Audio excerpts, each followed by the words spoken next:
Good morning everyone.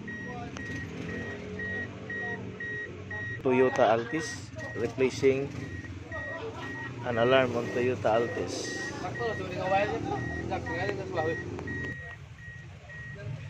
Muna yan daan.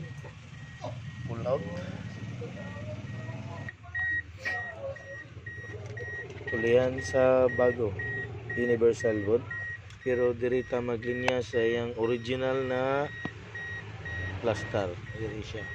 Basta Toyota Altis na jud na ilalom sa driver's side. Most commonly na gid sa driver's side ilalom sa lingkuranan.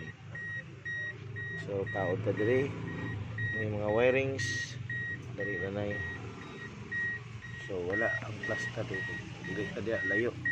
Nara diri tanan. Kompleto na ni diri dulo pud siya sa mangita kadi sa uban nga linya nara dinhi. Okay. That's all for today. Thank you.